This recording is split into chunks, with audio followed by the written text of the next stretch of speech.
大家好，欢迎回到我的频道。今天和大家聊一聊日本的一些主流的支付方式。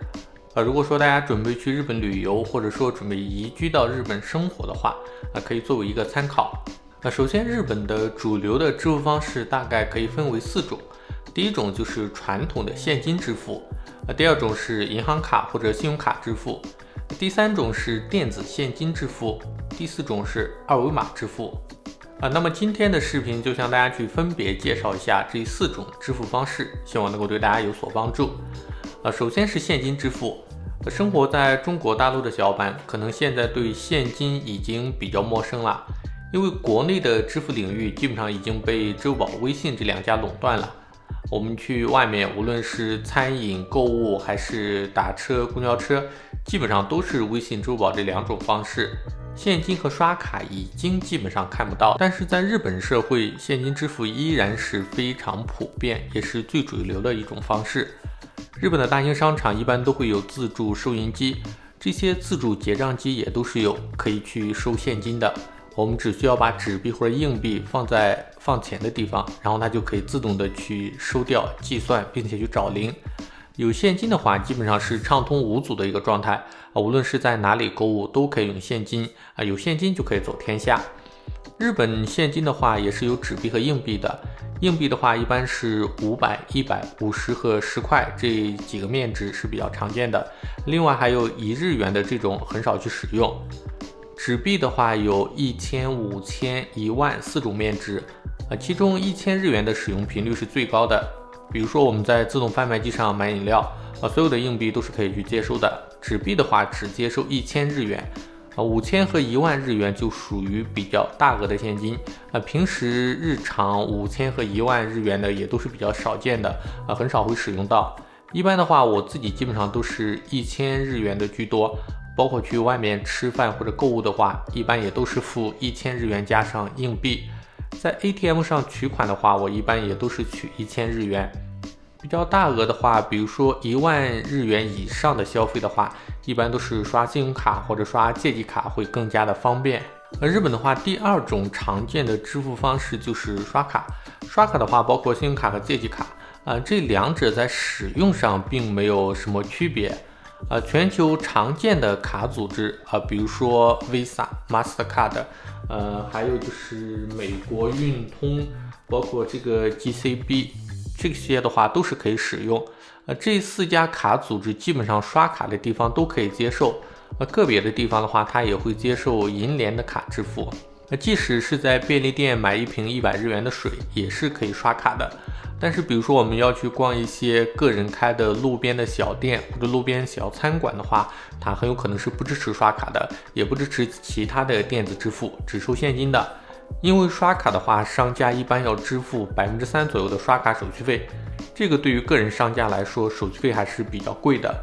所以说一些小商贩的话，还是更愿意去接受现金支付。第3种常见的支付方式就是电子现金。电子现金的话，其实说白了就是一种充值卡我们把钱充值到里面，然后就可以像银行卡一样正常的刷卡。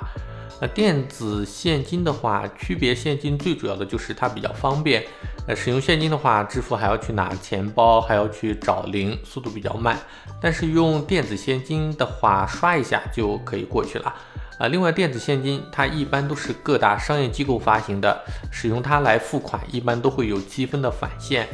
比如说是使用苏伊卡我这边是 Apple Pay 的苏伊卡进行消费我用的是美国运通的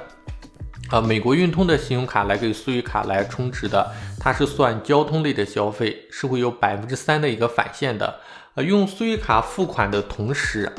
苏伊卡付款的同时出示店铺的积分卡又会有1%的返现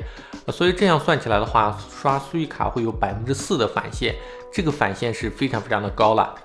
另外的话，像 7-Eleven 便利店它有发行的Nanako 这个卡这个卡它平时消费有1%的返现，而且经常会有活动，比如说有2%的返现的活动电子现金的话，我们可以从自己的银行卡的账户来进行充值，也可以到便利店用现金来进行充值当然的话，如果说是有Apple Pay 的话，有 Apple Pay 的话，也是可以用 Apple Pay 绑定的信用卡来进行一个充值，非常的方便。最后一种支付方式就是各种扫码支付。扫码支付的话，在日本是遍地开花的一个状态。比如说最常用的一个就是 PayPay，它其实就相当于日本的支付宝，它背后是有阿里巴巴还有软银投资的。第二种的话就是 Line Pay。Line 的话，在日本是一个主流的聊天软件，它其实就相当于国内的微信支付。然后其他的话就是各种各样的 Pay，比如说如果你用 AU 手机的话，就会有 AU Pay， 然后还有乐天 Pay，各种各样的扫码支付，差不多有10几家。但是根据我观察的是，在便利店买东西，或者说在商场买东西，很少看到有人来刷二维码支付。最常见的还是使用现金或者说是刷卡来进行支付。除非比如说 PayPay 经常会搞一些返现的活动，这个时候的话用二维码支付是比较推荐的。但平时的话，其实二维码支付远远没有电子现金、银行卡这些支付来的方便。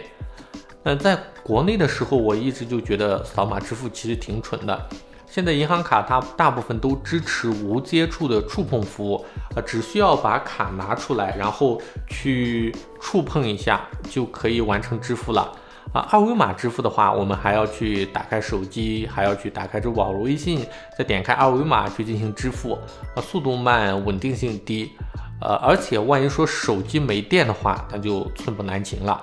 所以说在国内，包括我自己在内，对手机的依赖性是非常高的，手机就是我半条命。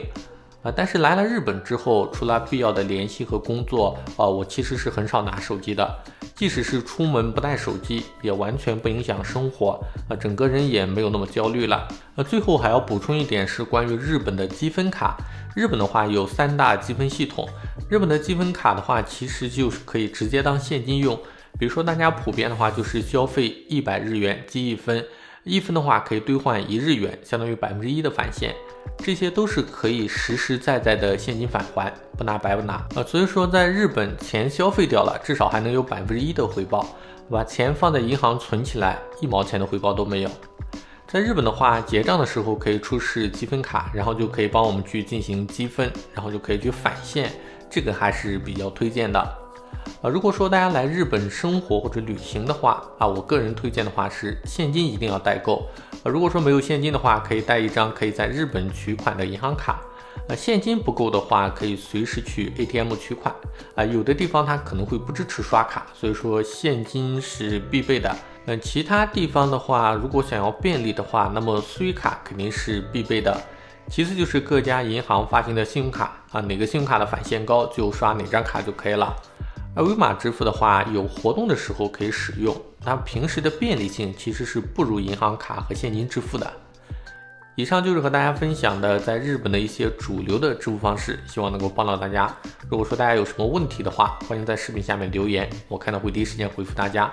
觉得本期视频还不错的话，别忘了点赞分享，也别忘了订阅我的频道，点开小铃铛，这样就能第一时间收到我视频更新的通知啦。那我们下期再见。